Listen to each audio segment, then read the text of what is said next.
Welcome back to another episode of my 4-part series, games that I most likely won't finish.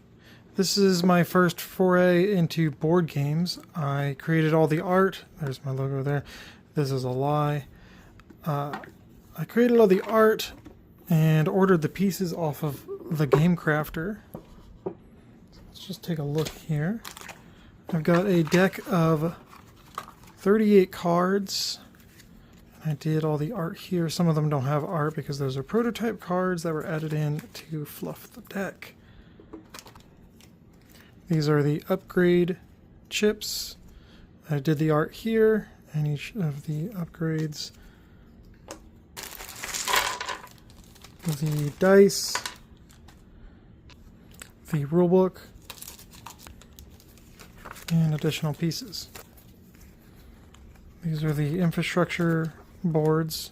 They don't have any art because I didn't do the art, hence why the game is not finished. Granted, most of the unfinishedness of this game is just from the art. I've got the nuke counter and the threat analysis board. For the sake of time, I went ahead and set up the board. I've got the infrastructure pieces here, 1, 2, 3, and 4. I've got my upgrade chips, Planetary Defense cards, and the nuke countdown tracker. We're going to set these aside. These are advanced upgrades. They are for continuous play after you have won your first game. The rulebook I also wrote myself. And there's some edits in here. I've also made some notes with an FAQ that is not filled in. I did all the art in Photoshop. So, first thing first is you're going to need to set up the board completely. We're going to start by giving the defense points to each of the infrastructure. It's advised to start with around 4, as that's an average game with a decent difficulty.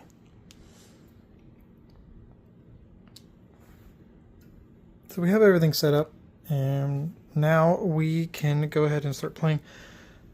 First round is a surprise round. It gives you a chance to acquire an upgrade without triggering the Planetary Defense cards.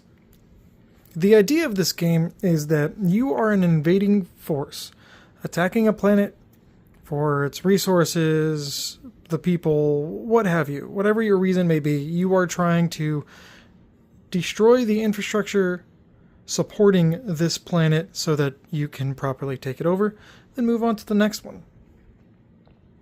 We're going to do that by creating our drop teams, dropping it to the planet's surface, and attacking the infrastructures from there. So first turn is a surprise round. We're going to go ahead and select an upgrade. You select one at random, and we've got improved unit factory. Infantry success rate is increased to 50%. I'm just going to go ahead and equip that to one of our 2 upgrade spots. You only can have 2 equipped at a time. And so what that does is that allows us to use these advanced infantry units versus our standard infantry units, which have only 2 sides, from 33.33% chance of success to a 50% chance of success. Now that we have that decided, we can start crafting our drop team. Each round you start with 5 energy points to craft your drop team. To do that, I guess I should tell you what the cost of each unit is. Support, which is this right here, will only cost 1 EP, yet it has no attack. It only has one single chance of success on one single face of success, but if you successfully roll it, any other successfully rolled units are doubled in their attack.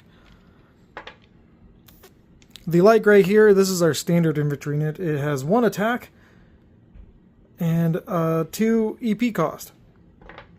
Our heavy units are 2 attack and 3 EP cost. Since we start with 5 energy points and these cost 2 EP each, we can use 2 at a time, but now we have a leftover EP. We can throw in a support, or we can use a mechanic called scanning, which allows us to see the top Planetary Defense card, put it back, and then make our drop, having spent 1 EPE to do so. However, I'm not going to do that. I'm going to use the support and go ahead and try to successfully roll this. Before we actually drop our team to the planet's surface, we have to choose an infrastructure. It's like aiming before you shoot. So what I'm going to do is I'm going to go ahead and strike for infantry. They're all equal in their defense points, so I don't really have to think strategically in that regards. However, stopping planetary defense cards will definitely help me along pretty quickly.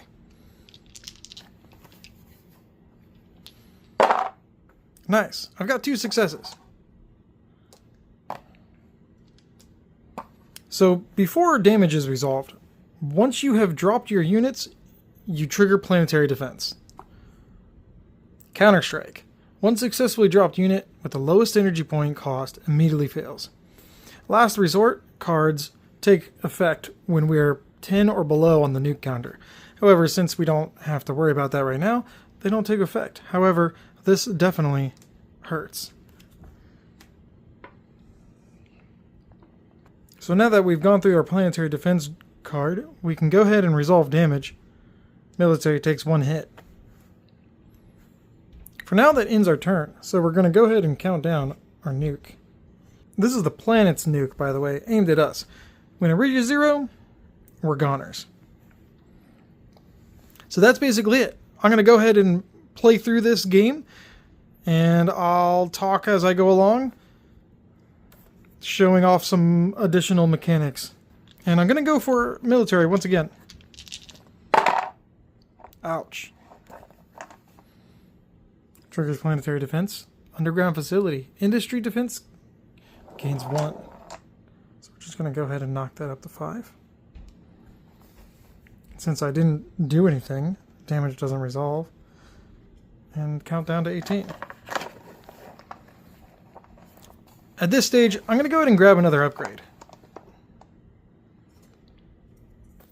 Passive cloaking. Dropped units bypass advanced defense grid while upgrade is equipped. I'm going to go ahead and equip that. It'll come in handy later.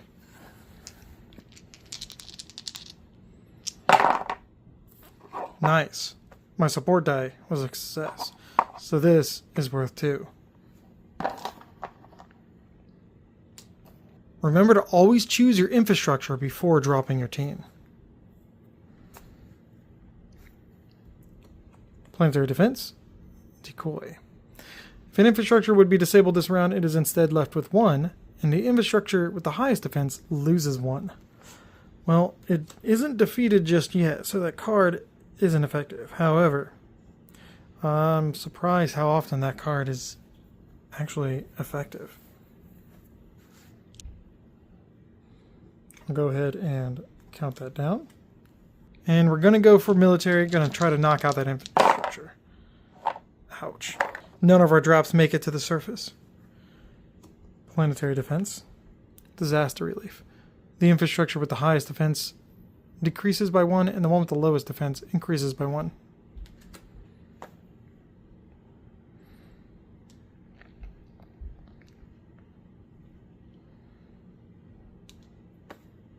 Nice.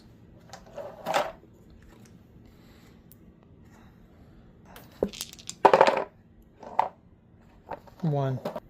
Planetary defense. Fallout shelter. City gains 1. This isn't going too well for me. I think we're going to snag another upgrade.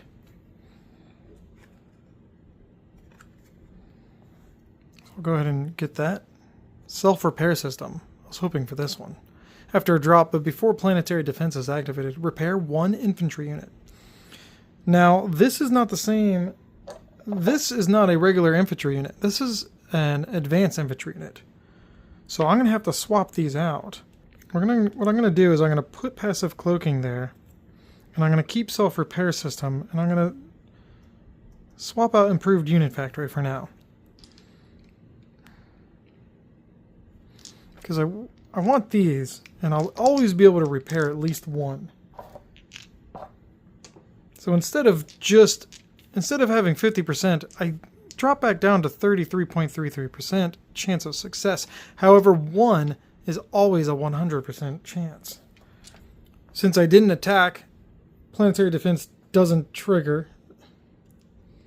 However, the nuke does.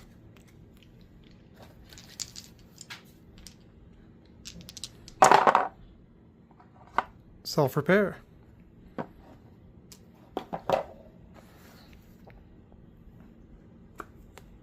Signal jamming. No long-range scanning next round.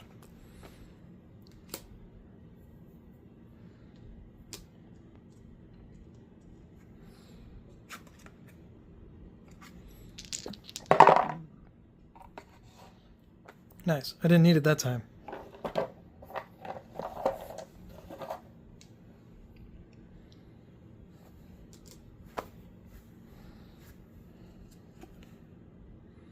Industry gains 1.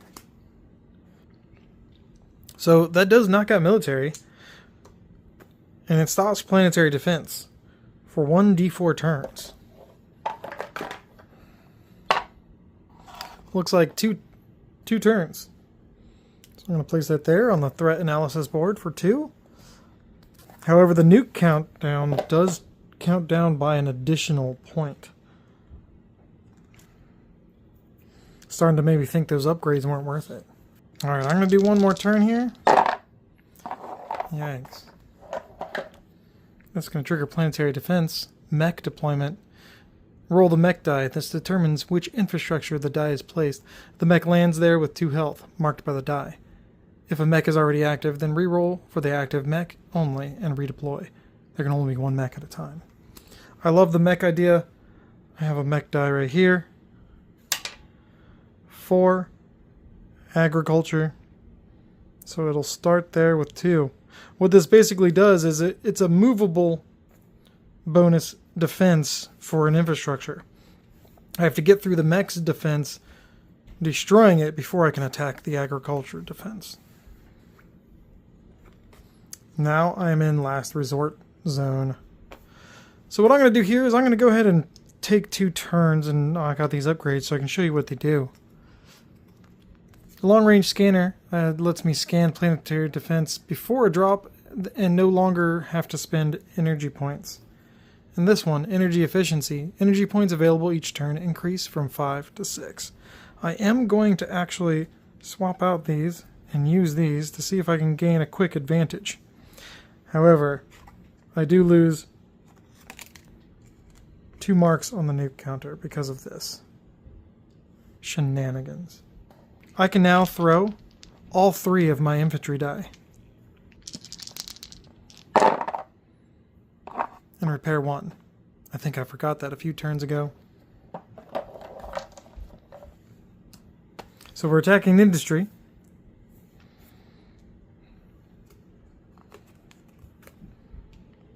Oh, and this absolutely...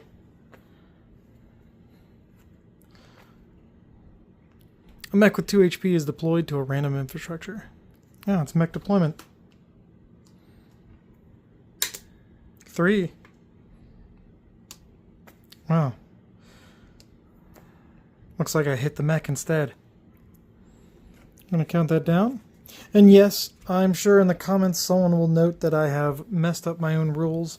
Maybe I've drawn a planetary defense when this was actually active.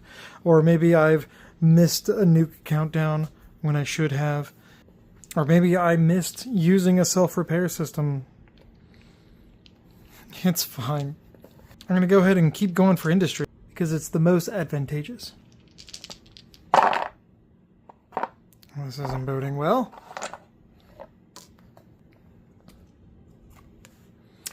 There we go. Atmospheric Defense Grid. When activated, all successful drops must re-roll. If this card is already active, then it's boosted and detects cloaking.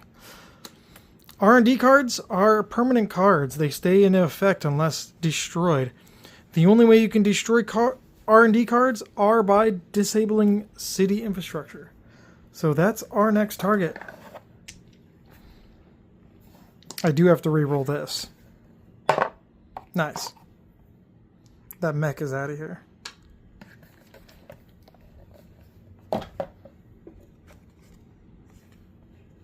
So what we're going to do is we're going to actually replace one of our upgrades here. I'm going to take out that, go to passive cloaking and self-repair system.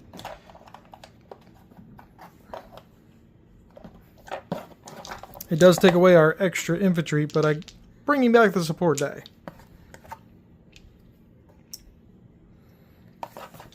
So let's go after that city. And cloaking allows us to get past the atmospheric defense grid with a repair. Triggering planetary defense. Fallback. A random infrastructure gains 2 defense. Nuke timeline does not count down this round. That's nice. I'll just go ahead and roll this mech die. And it is city, which would be up 1, and now it's back down 1 for my attack. Thanks for that. Luckily that doesn't count down, so we're on to the next turn. Building our drop. I've got everything right here. Heck yes.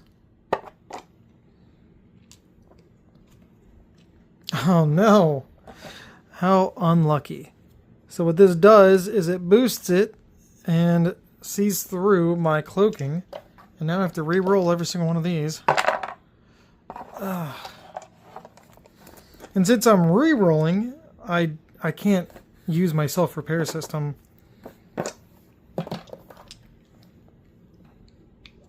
So this just counts down.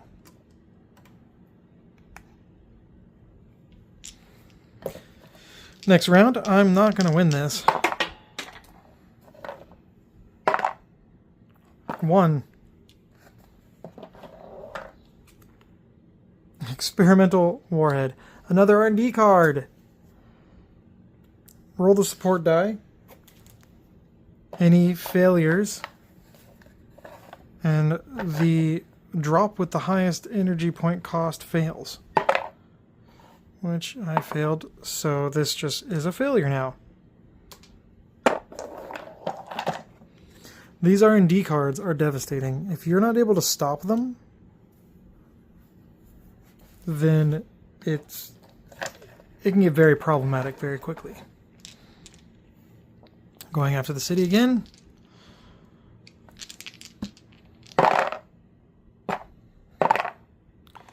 And that just fails. I had no chance to repair because it was already a success. But I got 1.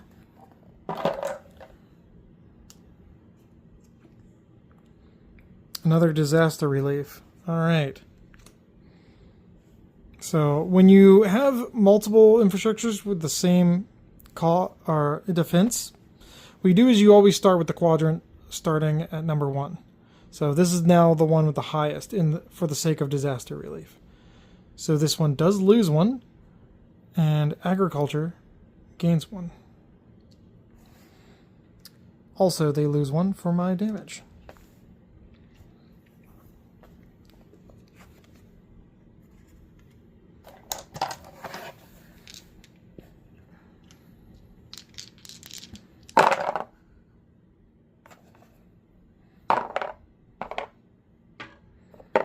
That is lost. That's there. Sacrifice. If a mech is deployed, redeploy it to the targeted infrastructure. If no mechs are active, it behaves as a standard mech deployment.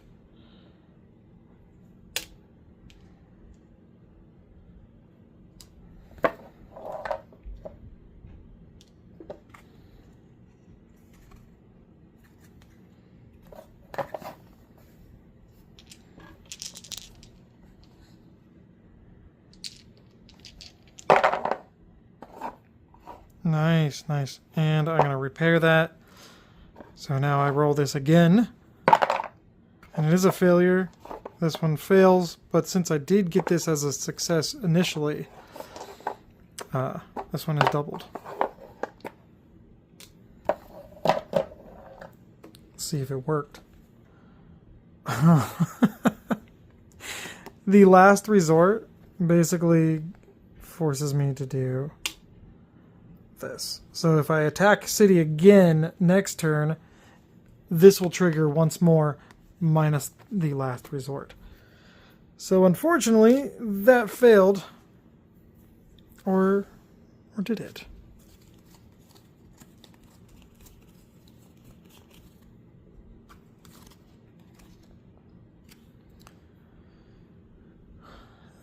If all Oh, if all the dropped units failed, place a counter-strike token on a randomly chosen 1d4. Any drops in this infrastructure activate another counter-strike, not the last resort. So one successfully dropped unit with the lowest energy point cost.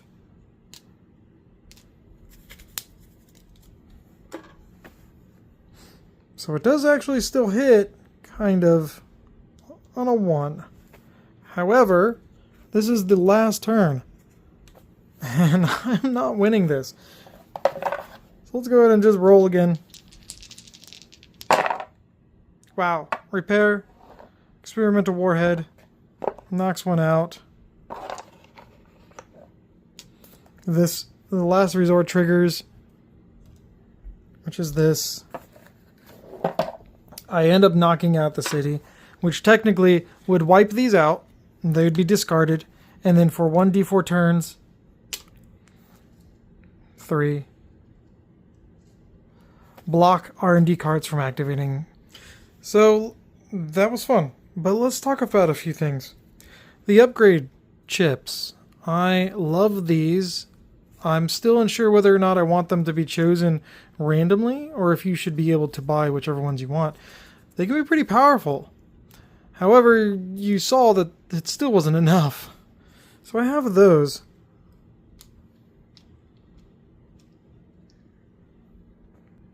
But I also have advanced version 2 upgrades. We have long range scanner plus. Immediately after a scan, place that card at the bottom of the deck. The next card still activates. So you still have to spend an EP to scan. However, the interesting thing about 2.0 upgrades is that you can equip them side by side with their 1.0 counterparts. So you could basically put cards immediately at the bottom of the deck if you don't like what you see for free. However, you can't equip any other upgrades.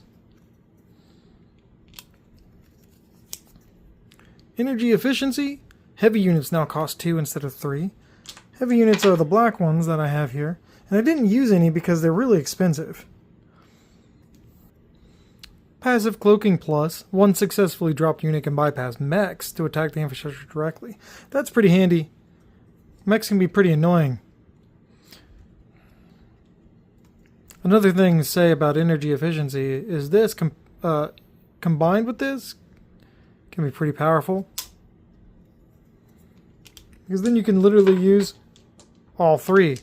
Sure, they deal 2 damage, but it's still a 3.33% chance. And lastly, we have these two, Self-Repair System Plus and Improved Unit Factory Plus. Unit Factories are no longer affected by EMP, which is pretty nice. We didn't see any EMP cards this game. After a drop before Planetary Defense is activated, repair 1 infantry or heavy unit. That's pretty useful. You can now repair heavy units when normally you can only repair basic infantry units, not even advanced infantry units. So those are the upgrades. The idea with the upgrades and the 2.0 is that as you are playing and you conquer a planet successfully, when you move on, you can then have 2.0 upgrades available to you for purchase. However, you should also be increasing the difficulty with the starting defense of each new planet. Let's talk about the infrastructures. So we have the quadrants 1, 2, 3, 4. Each infrastructure has a pro and a con for taking it down. When disabled, stop R&D cards from activating, but draw a planetary defense card immediately. So you essentially draw 2 planetary defense cards. When disabled, stop planetary defense from activating. This one, the nuke timeline counts down by 1. So you would count it down twice that turn. Industry, you stop the nuke timeline countdown, but it increases the defense of an infrastructure by 1d4, chosen by a 1d4. When disabling agriculture, infrastructures do not increase their defense from planetary defense cards. Mech deployment with 4 health. That is a problem. I still haven't decided whether or not I want the infrastructures to interact with each other. For example, if you had military disabled, which stops planetary defense cards, And then you disable city, which tells you to draw a planetary defense card. Would you not have to do that? And each one kind of works with each other. For example, increasing the defense of an infrastructure. If agriculture was disabled, infrastructures do not increase defense. And this right here, our new timeline counts down by 1. However, this one, industry, stops the new timeline countdown. The only ones that don't really interact with each other are these two. Anyways, that's pretty much it. That's Planetary Defense. I had a lot of fun making this. Here are all the components. Anyways,